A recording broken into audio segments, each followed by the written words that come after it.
perintah Rasulullah itu apakah menyusui secara langsung atau diperah dulu susunya? Nah, itu dua pendapat. Nah, itu Ya, Bang, sebentar, gini, Bang. memang kalau kita baca penjelasan ulama-ulama, menyusui di situ katanya diperah dulu dimasukin ke gelas. Itu Ya, yang ngarang bebas. Sebentar, Bang. Karena begini, Sebentar. karena saya tidak melihat bahwasanya Sahlah ini adalah perempuan yang punya ASI. Bang, perempuan itu Bang, kalau nggak punya anak, kalau dia lagi nggak mengandung, air payudaranya itu nggak mengeluarkan ASI, air susu ibu. Bagaimana mau diperas-peras orang Sahlahnya saja dia nggak punya anak, gimana? Makanya dia ambil anak angkat. Makanya saya bilang Bang, kalau diperas masukin gelas itu karangannya para ulama.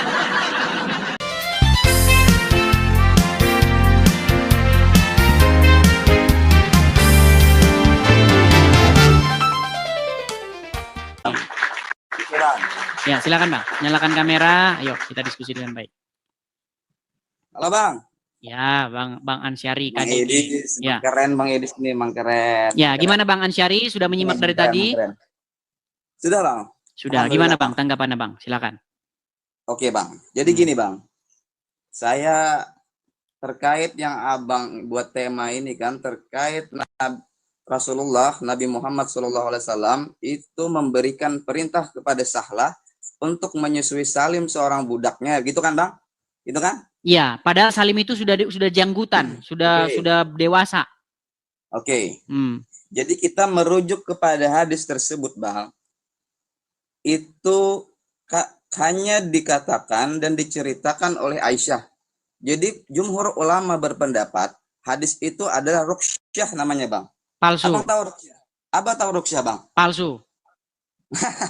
Ruqsyah. Abang tahu ruqsyah? Saya tanya dulu. Abang bahas hadis. Jadi saya cari tahu pengetahuan Abang tentang hadis. Saya tanya dulu ruqsyah itu apa? Iya, masalahnya begini Bang. Masalahnya kalian yang bikin hadisnya, kalian bilang nanti itu maudhu. Dhaif. Ruqsyah, apalagi dah istilah kalian lah. Sebentar Bang, sebentar. Abang kan sering ngulik-ngulik hadis. Abang berpengetahuan. Dulu saya pernah juga naik di rumah Abang kan. Kata Abang aku ratusan kali baca Al-Quran. Sampai Al-Fatihah, sampai Anas. Lalu saya bilang sama Abang, coba bacakan Al-Fatihah. Lalu Abang ngeles, Abang turunkan saya kan. Nah, Abang cuma framing aja seperti masalahnya itu. Begini Bang, kita ini bukan soal baca-membaca gitu loh. Kalau Al-Fatihah itu dari zaman saya SD Bang. Saya dulu zaman saya SD nih, biar kalian percaya nih. Ini saya tutupin begini ya, nih. Saya tutupin begini nih. Saya zaman SD dulu begini Bang, nih. Saya tutup ya, mata saya nih. Bismillahirrahmanirrahim. Alhamdulillahi Rabbil Alamin. Ar-Rahmanir-Rahim. Maliki yaumiddin. Iyyaka na'budu wa iyyaka nasta'in. Ihdina siratal mustaqim. Siratal ladzina an'amta 'alaihim ghairil maghdubi 'alaihim waladdallin. Betul enggak? Alhamdulillah. Zaman saya SD Bang udah tahu. Kita bukan mau bahas begitu. Ayo. Mantap.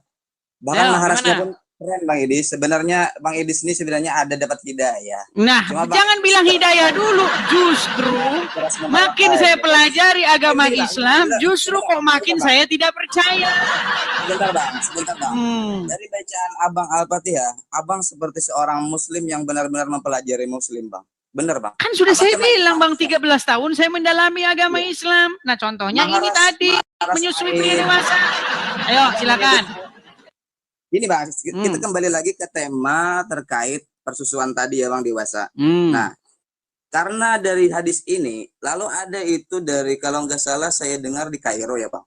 Karena pemahaman dari hadis ini bukan merujuk kepada jumhur ulama, dia lalu mengizinkan seorang pegawai perempuan karena berduaan di dalam ruangan dengan laki-laki, lalu mengizinkan secara hadis ini Bang. Iya, gara-gara hadis ini kan itu kan banyak kejadian di sana kayak begitu kan? Sebentar Bang. Karena itu dia cara memahami hadis ini, dia tidak tahu dengan artian ruqsyah tadi Bang. Ruqsyah artinya ini yang diberikan oleh Rasulullah, karena Rasulullah apa yang diucapkan oleh Rasulullah itu adalah perintah dari Allah Bang. Ruqsyah namanya, itu khususan karena di saat itu adalah saat genting Bang, artinya organ.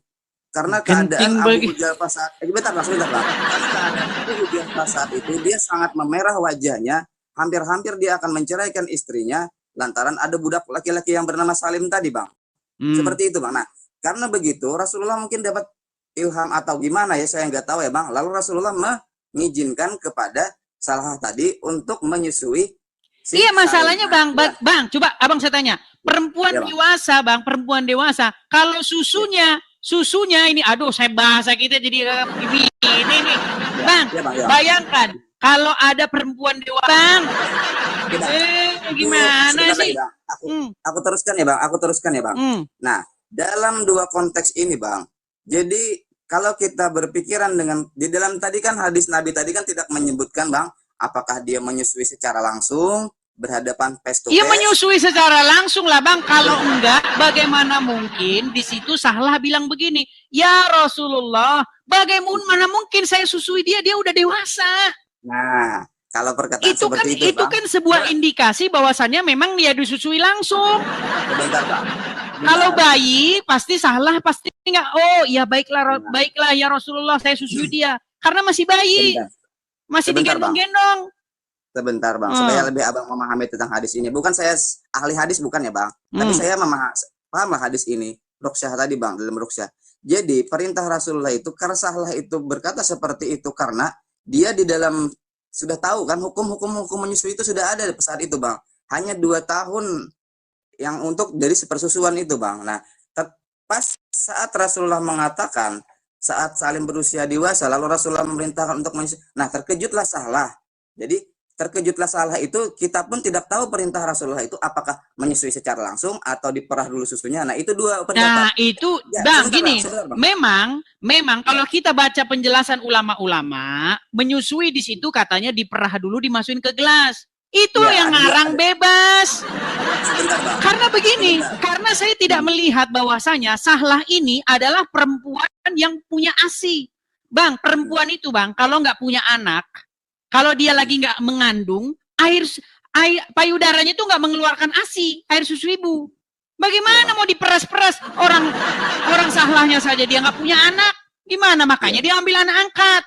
Makanya saya bilang, Bang, kalau diperas masukin gelas, itu karangannya para ulama untuk ngeles. Mereka mencari daya upaya, gimana nih caranya? Biar kita sensor ajaran kita ini katanya. Gitu. Ngomong lagi, Bang. Silakan. Oke. Jadi 2 versi ya, Bang. Dalam perintah Rasulullah tadi kan. Pertama tanpa bersentuhan, diperah tadi kan, Bang. Kedua yang bersentuhan. Nah, dalam konteks misalnya aja, Bang, orang berasumsi itu bersentuhan, makanya tadi itu masuk ruqsyah namanya, Bang. Khususan cuma untuk Salim, Bang. Untuk Salim tersebut karena keadaan di saat itu Rasulullah mengizinkan. Karena apa yang diucapkan ada Rasulullah itu adalah perintah Allah.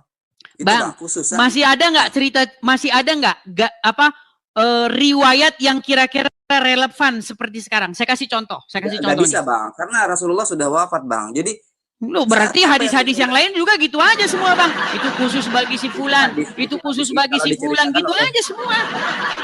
Karena ada, Bang. Karena dalam hadis-hadis saat Rasulullah itu masih hidup, itu Rasulullah memerintahkan kepada sahabat atau kepada umatnya, itu ada yang khususan juga, Bang. Artinya ruqsyah tadi, Bang.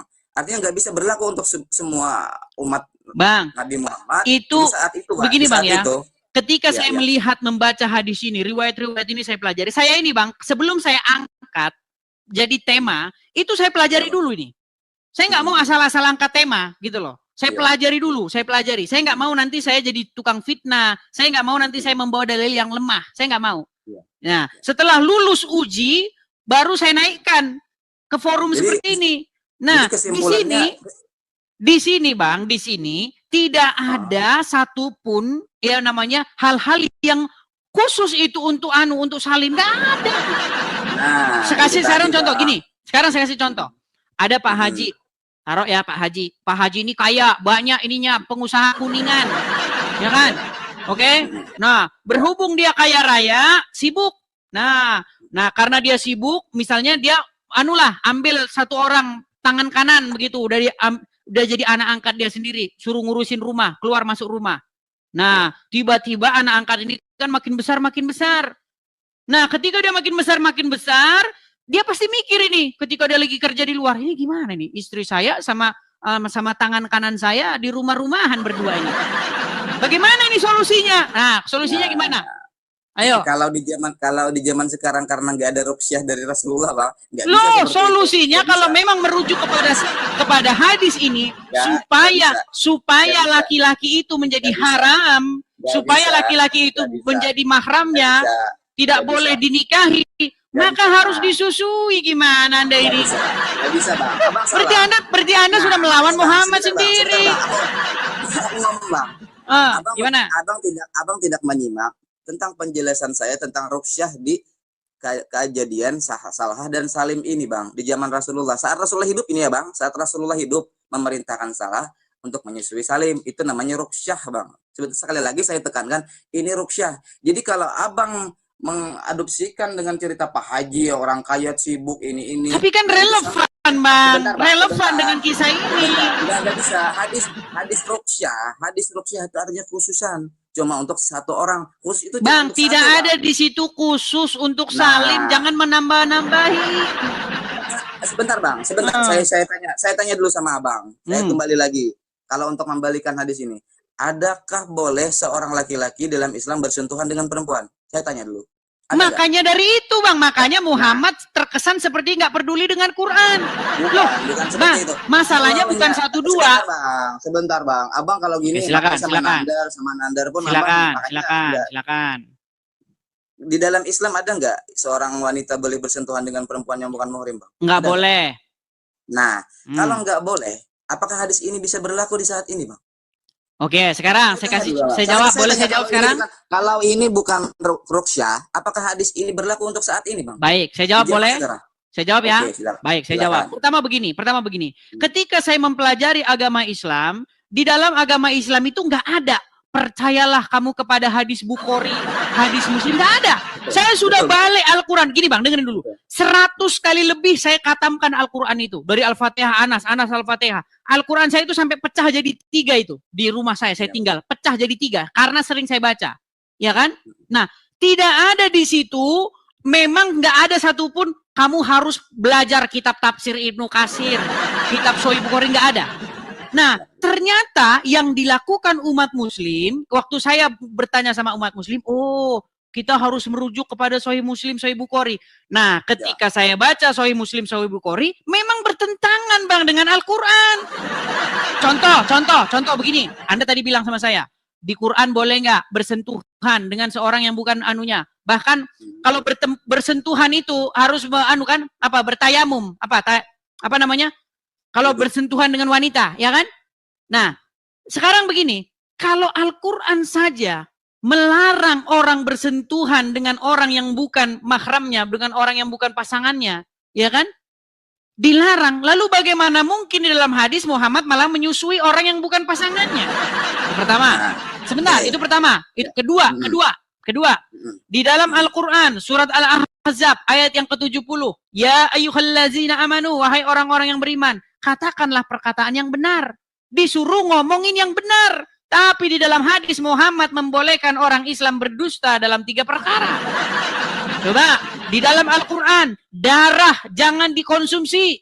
Tapi di dalam hadis, di dalam riwayat-riwayat, dikatakan orang minum darahnya Muhammad dan Muhammad berkata, haram tubuhmu disentuh api neraka karena darahmu sudah bercampur dengan darah.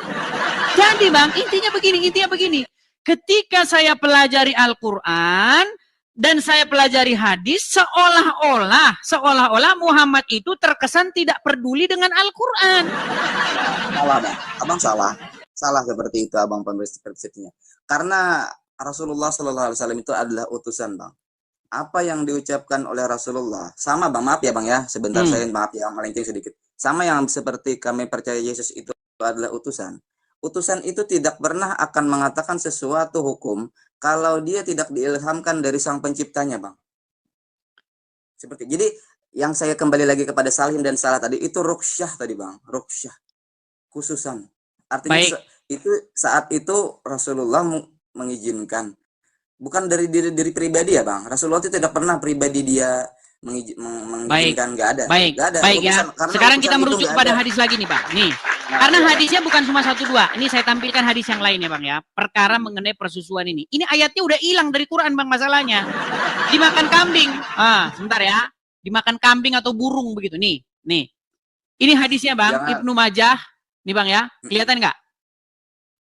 Ya. Dari nih Abdurrahman. Sebentar Bang Idris. Sebentar Bang, saya bacakan dulu biar lebih jelas kita Bang. Karena Bang Idris ini orangnya suka kalau sudah itu belum selesai dia Bang, makanya enggak, biar saya kasih ayat pendukungnya. Ini ya, dengarkan ya nih. Abdurrahman Ibnul Qasim. Bang, jangan masa Abang ketakutan saya bacakan hadis nih. Enggak, saya enggak ketakutan. Oke, saya bacakan ya. Saya bacakan ya. Nih, saya bacakan nih. Saya bacakan nih. Abdurrahman Ibnul Qasim dan bapaknya dari Aisyah, ia berkata, telah turun ayat berkenaan dengan hukum rajam dan ayat persusuan. Perhatikan ini. Ayat masalah rajam dengan ayat persusuan orang yang telah dewasa itu sebanyak 10 kali. Lembaran ayat itu ada di bawah kasurku. Ketika Rasulullah SAW wafat, kami tersibukkan dengan jasad beliau hingga burung-burung masuk dan memakannya. Ada yang bilang burung-burung, ada yang bilang kambing. Ini ayat-ayat udah hilang Bang. Ini ayat-ayat persusuan ini ceritanya hilang dari Quran, nggak masuk dalam kanon Al-Quran. Lu gimana? Gini Bang Idris. Al-Quran ini di zaman Rasulullah kayak sebenarnya sih nggak enak kayak ngajarin Bang Idris yang keren kan, yang berpengetahuan juga. Sebenarnya Bang Idris ini bagus, baik orangnya. Cuma mungkin bagus aja diskusi. Saya suka diskusi sama Bang Idris. Cuma kadang cara pemahaman Bang Idris aja yang mungkin bukan salah ya, melenceng aja Bang Idris. Melencengnya di mana Bang? Justru dari tadi saya membaca apa adanya. Sebentar, ya Abang membaca itu kan. Nah, di zaman Rasulullah, Abang Idris coba lagi flashback sejarah sirat nabawiyah. Apakah di zaman Rasulullah itu ayat Al-Quran itu cuma ditulis Bang? Saya tanya bagaimana? Apakah di zaman Rasulullah ayat wahyu dari Allah itu kan ayat Al-Quran yang diwahyukan kepada Jibril lalu kepada Muhammad, apakah itu cuma ditulis Bang? Baik, saya jawab ya. Ini kalau menjawab kayak gini, ini akhirnya kita jadi pusing sendiri. Menurut cerita-cerita orang Islam, ayat-ayat itu katanya ada ditulis di pelepah kurma lah, di daun-daun lah, di tulang-tulang lah, betul? Ya betul Bang. Itu ceritanya orang Islam. Dihafal di pikirannya juga Bang, di benaknya Bang. Masalahnya di dalam Al-Quran Bang, nggak ada ayat, ya wahai Muhammad, tulislah Al-Quran, nggak pernah ada. Saya sudah baca Al-Quran Bang. Dari Al-Fatihah sampai Anas, tidak pernah satu kali pun ada perintah supaya menulis Al-Quran. Nggak pernah ada. Ya. Karena gini Bang, Al-Quran ini karena real dari Allah Subhanahu Wa Taala Sang Pencipta, nggak ada yang otoritas setinggi apapun manusia. Bentar ya Bang ya, ini kita bicara orisinal kitab suci ya Bang. Setinggi apapun otoritas manusia, dia mau nabi, mau dia rasul, mau dia raja, apapun, dia tidak ada sedikit pun atau satu huruf pun untuk menulis satu pengertian atas asumsi dia Bang, atas Bang, nama dia enggak. Ayat itu oke. Pengetahuan itu atau paham seperti itu bisa saya patahkan dengan ayat Al-Quran sendiri. Menurut ceritanya orang Islam, setiap ayat Al-Quran itu turun, ditulis kan? Ditulis di pelepah, ya kan? Ya, lalu Muhammad mengkoreksi, bahkan katanya Jibril itu datang mengoreksi bacaan-bacaan itu, betul? Tapi ayat cerita itu bertentangan dengan ayat Al-Quran. Bagaimana ada ayat di dalam Al-Quran yang mengatakan kami membuat kamu lupa dengan ayat yang kemarin, lalu kami gantikan dengan ayat yang lebih baik? Ada nggak ayat Quran yang begitu? Nasak mansuk, tahu nggak? Nasik mansuk? Ini Bang. No, ini Bang. Gimana sih? Sebentar saya tanya, Abang tahu nasik mansuk nggak? Ini Bang, kalau di sebentar dulu Bang. Abang tahu nggak nasik mansuk? Tahu nggak? Apa itu? Saya kurang tapi saya bukan orang terlalu berpengalaman juga. Ada ayat di dalam Al-Quran bagaimana Muhammad itu dibuat jadi lupa. Bagaimana mungkin jadi lupa, orang dicatat kok. Itu sebenarnya cerita-cerita kalian itu bertentangan dengan Al-Quran itu sendiri Bang. Sebentar ya. Ayat apa dan surah-surah. Baik. Bentar ya. Supaya yang di bawah itu kan dia juga lihat Bang. Bentar. Coba kita flashback. Karena di dalam Al-Quran itu gimana pun Bang, nggak akan bisa mencari celah Bang. Baik, Karena Al-Quran itu baik. dari sang pencipta yang sebenarnya. Jadi nggak mungkin ada celah Al-Quran. Sampai kiamat pun nggak akan pernah ada celah. Nggak akan pernah ada celah Bang. Alhamdulillah itu Bang. Bukannya membanggakan Al-Quran, tapi memang Al-Quran. Iya, masalahnya Abang nggak tahu ayatnya, masalahnya. Oke, di dalam surat Al-Baqarah. Oke, di dalam surat Al-Baqarah ayat yang ke-106 Bang. 106. Oke, kita sambil santai ya Bang Idis ya. Ya, silakan dibacakan Bang, yuk. Oke. Saya coba. Saya coba lihat 106 ya tadi Bang. Ya, Al-Baqarah 106. 106. Kita runut ya Bang ya. Kita jangan membaca sama juga kayak orang Islam Bang. Kadang membaca ayat Bible kan ambil comot ayat 1 lalu mengartikan juga. Baik, silakan yuk. Saya tunggu. Bang. Ke atas kisah-kisahnya ya kan, kita runut Bang. Ayo silakan. Jangan satu ayat kita comot Bang gitu Bang. Silakan. Ayat yang kami batalkan atau kami hilangkan dari ingatan pasti kami ganti dengan yang lebih baik. Nah, atau yang sebanding dengannya. Tidakkah kamu tahu bahwa Allah Maha Kuasa atas segala sesuatu? Oke, berarti dibikin nggak mereka jadi lupa? Sebentar. Jangan kita comot satu ayat tadi kan? Oke, silakan. Kan, silakan. Okay. Jadi kita naik ke atas Bang, ke 105. Kita baca lagi kan. Orang-orang yang kafir. Nah, ternyata ayat itu dibatalkan karena terubah oleh orang-orang kafir Bang. Loh, katanya tadi Abang bilang Allah campur tangan, tidak akan Bang. Ayat-ayat lain berkatakan tidak ada yang bisa merubah-rubah firman Allah. Ada ayatnya Bang. Ya Bang, sebentar Bang. Nah, supaya Abang jangan gagal paham. Di sana Allah menerangkan dan mengajarkan. Al-Quran ini pengajaran ya Bang? Pengajaran ya Bang? Bukan, fokus dulu ke sini Bang. Tadi kan Abang bilang Al-Quran itu dulu ditulis-tulis, ada ayat ditulis, bahkan dikoreksi terus tuh ayatnya itu oleh Jibril, ya kan? Hafalannya itu dikoreksi terus, bener nggak hafalannya, betul nggak? Betul. Tapi cerita itu bertentangan dengan ayat Al-Quran ini. Bagaimana mungkin kalau memang ditulis ditulang-tulang, dipelepah-pelepah. Ada ayat berbunyi nih, ayat mana saja yang kami nasahkan atau kami jadikan lupa kepadanya, kami datangkan dengan yang lebih baik daripadanya atau yang sebanding dengan dia. Nah, jadi Allah ingin membuat Al-Quran yang lebih baik daripada Al-Quran sebelumnya. Salah Bang. Nah, coba dibaca yuk, coba dibaca. Coba Abang baca terjemahannya situ. Pemahaman Al-Quran bukan untuk cari dibaca, diterjemahkan aja Bang. Gak bisa Bang. Coba ayo kita baca pelan-pelan nih. Ayat mana saja, coba Abang baca terjemahan situ, nanti disangkain saya bohong-bohong nih terjemahannya. Coba yuk, coba baca. Ayat yang kami batalkan itu kan Bang. Abang baca aja situ terjemahannya yuk. Coba baca terjemahannya yuk. Ayat yang kami batalkan atau kami hilangkan dari ingatan, gitu kan Bang? Itu kan atas kuasa Allah kan? Dibaca aja Bang, jangan coba dibaca sama itu ayo. Ayo. Kita memahami itu Bang kata. Bukan, sebelum penjelasan dibaca dulu. Sebelum penjelasan dibaca dulu yuk. Oke. Pasti kami ganti dengan yang lebih baik. Diganti dengan yang lebih baik. Artinya kemarin Allah bikin Al-Quran, terus dihapus, diganti dengan yang lebih baik dari Al-Quran. Lo lebih gimana sih? Memang diganti dengan yang lebih baik. Ini bagaimana ini saudara-saudara? Memahami ayat, Abang memahami ayat itu karena Abang membaca aja. Tapi kalau di sini Bang, ini ayat Al-Quran itu adalah kuasa Allah Subhanahu wa Ta'ala. Misalnya ya Bang, karena kuasa Allah Subhanahu wa Ta'ala ya Bang, karena orang yang kuasa ya Bang. Ayat yang sekarang pun kalau Allah kuasa, Allah bisa rubah Bang. Seperti itu Bang. Iya, berarti Allah membuat ayat yang lebih baik daripada ayat yang kemarin Allah buat sendiri. Itu sangat mudah bagi Allah Bang. Ya, itu sangat mudah Bang. Artinya kemarin wahyunya salah, kemudian dikoreksi, dicoret, kemudian dibenerin, betul? Bahkan diganti dengan yang lebih baik loh. Makanya di situ Abang salah pemahamannya. Ya udah, gimana lah pemahamannya lah. Yuk, gimana pemahamannya? Allah mengganti sesuatu yang tidak baik untuk menjadi, karena sesuatu yang diturunkan oleh Allah itu semuanya baik Bang. Loh, ini loh ya. Ayat mana saja yang kami nasahkan, maksudnya kami batalkan atau kami jadikan lupa kepadanya, kami datangkan dengan yang lebih baik daripadanya atau yang sebanding.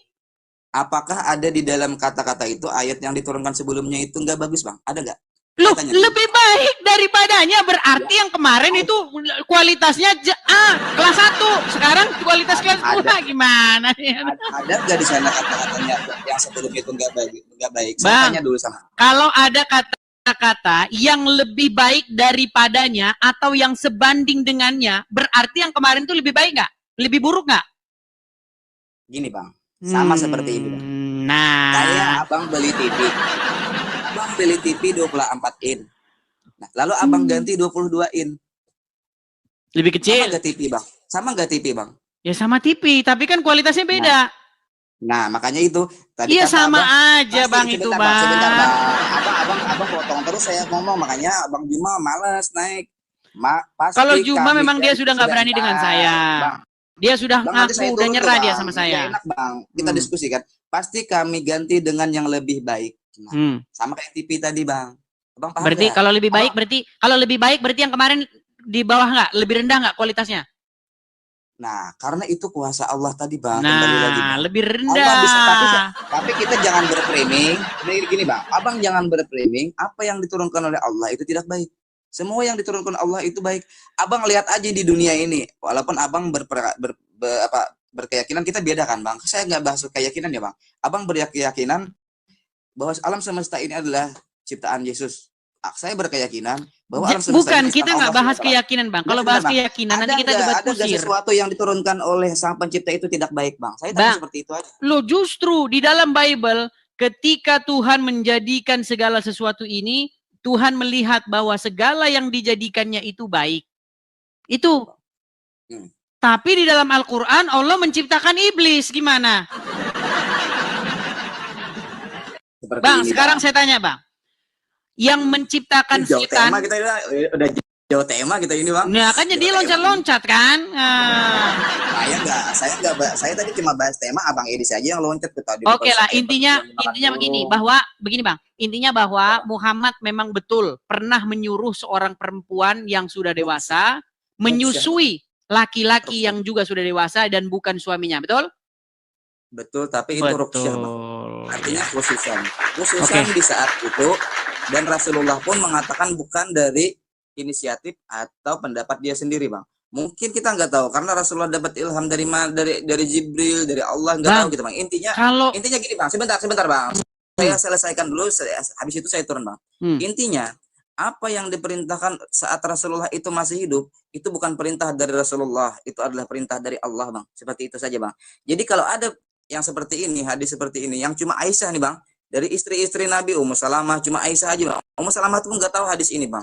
Cuma hadis ini Aisyah aja. Nah, disitulah mereka berpendapat bahwa hadis ini adalah ruqyah. Artinya khusus untuk Salim saat kadang-kadang Aisyah dibilang wanita cerdas. Sekarang tiba-tiba kok cuma Aisyah doang yang menceritakan.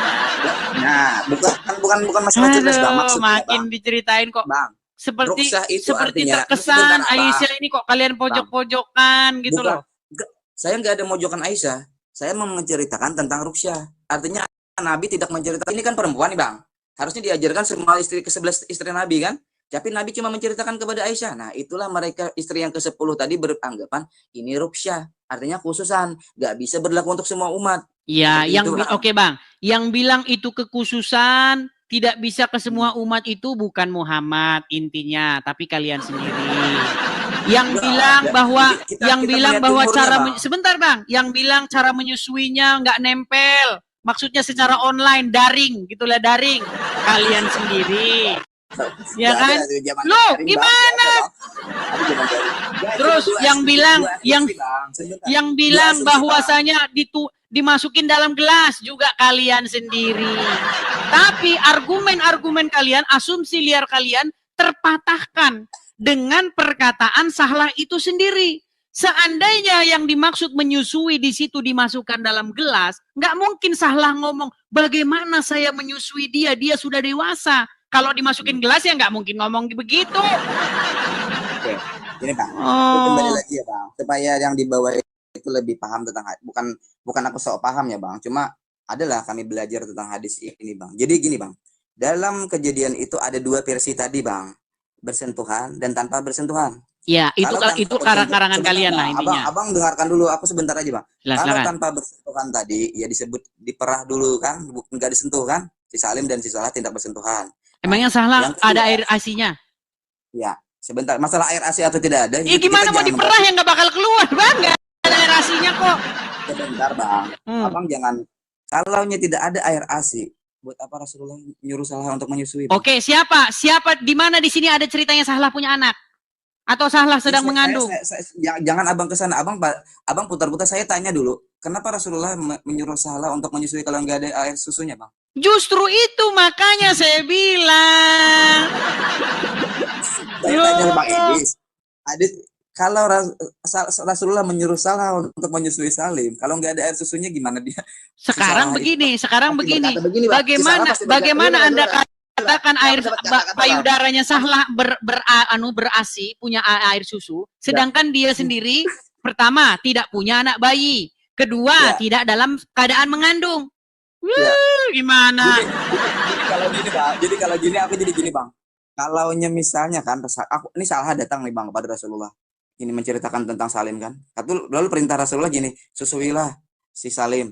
Nah, kalau si Salah ini merasa nggak punya air susu, pasti dia kata gini bang, bagaimana aku menyusuinya ya Rasulullah, sedangkan aku saja tidak bisa mengeluarkan air susu, kan harusnya seperti itu. Oke, sekarang ayat ini perginya kemana bang? Tapi si kata-kata si Oke, baik. Kalau begitu ayat ini perginya kemana ayat ini? Dia sudah dewasa gitu kan, artinya dia merasa dia punya susu, seperti itu bang. Baik, kalau begitu bagaimana dengan ayat? Kalau begitu bagaimana dengan ayat ini bang? Ayat yang mengatakan bahwa ayat tentang rajam dan menyusui orang dewasa itu sudah hilang dari Quran, dimakan kambing. No, abang nggak pernah dengar cerita itu. Saya kan sudah abang kan kembali yang tadi yang dimakamkan Rasulullah sebelum dimakamkan kan di bawah bantal gini. Iya, berarti memang benar kan ada ayat-ayat tentang persusuan yang 10 kali.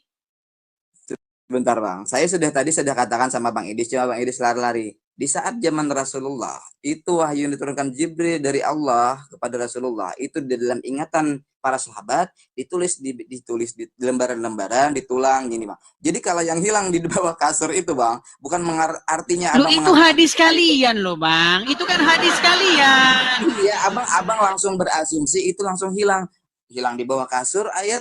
Ya hilang, enggak lah bang, enggak seperti itu. Oke, sekarang kalau begitu kemana ayat itu pergi kalau gitu? Di mana ayat tentang rajam itu?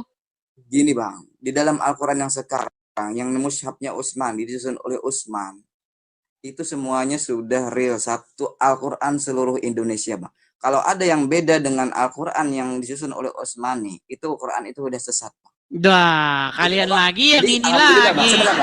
Jadi sebentar, alhamdulillah Al-Quran itu sudah mencakup dari kita hidup sampai kita mati, sampai kita di akhirat sudah diceritakan di dalam Al-Quran. Gini bang, jangan bicara soal dogma atau jangan bicara soal keyakinan. Dogma, nanti kita debat kusir. Kita bicara saja. Di Al-Quran nggak ada dogma bang, kami nggak ada dogma.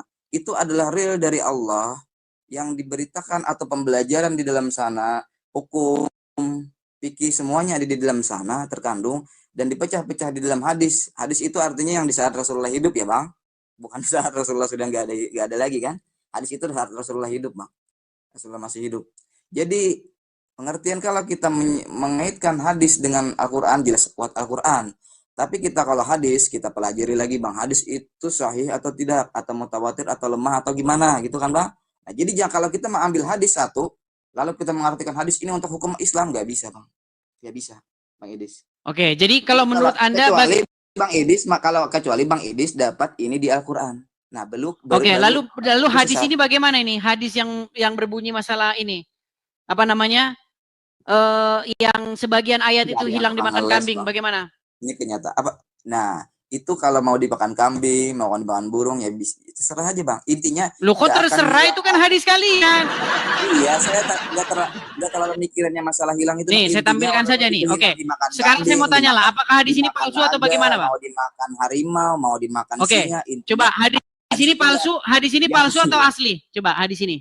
Oh, saya nggak bisa itu bang, nggak ada ranah saya bang untuk mengatakan hadis itu kan?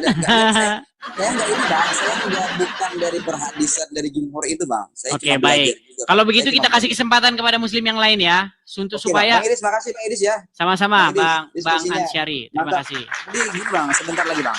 Saya alhamdulillah hari ini apa yang saya bukan ragu ya Bang. Saya kan bertanya-tanya, Bang Idis nih ratusan kali baca Al-Quran. Ternyata Bang Idis hafal Al-Fatihah. Itu yang saya tergugah nih saya Bang. Ini Lebaran 2 hari lagi Bang. Saya tergugah Bang. Alhamdulillah Bang. Bang Idis membacanya pun maharasnya benar Bang. Alamin. Alhamdulillah nggak mantul. Kalau orang Islam biasanya harusnya alhamdulillahirabbil alamin. Bang Idis benar.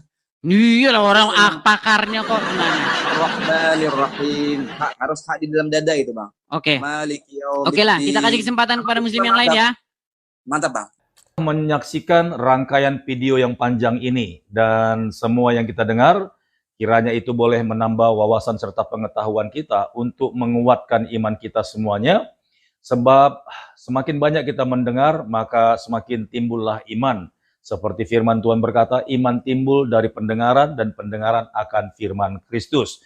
Dan mari kita ambil hikmah yang terbaik. Dan kita harus membuktikan dan melakukannya.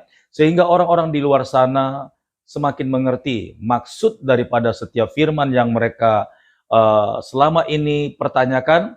Maka dalam kehidupan kita lah menjadi faktanya. Sebab hidup kita ini adalah suratan terbuka bagi orang-orang yang belum percaya. Sampai jumpa di video berikutnya. Tuhan Yesus memberkati. Shalom. Segala sesuatu yang masuk lewat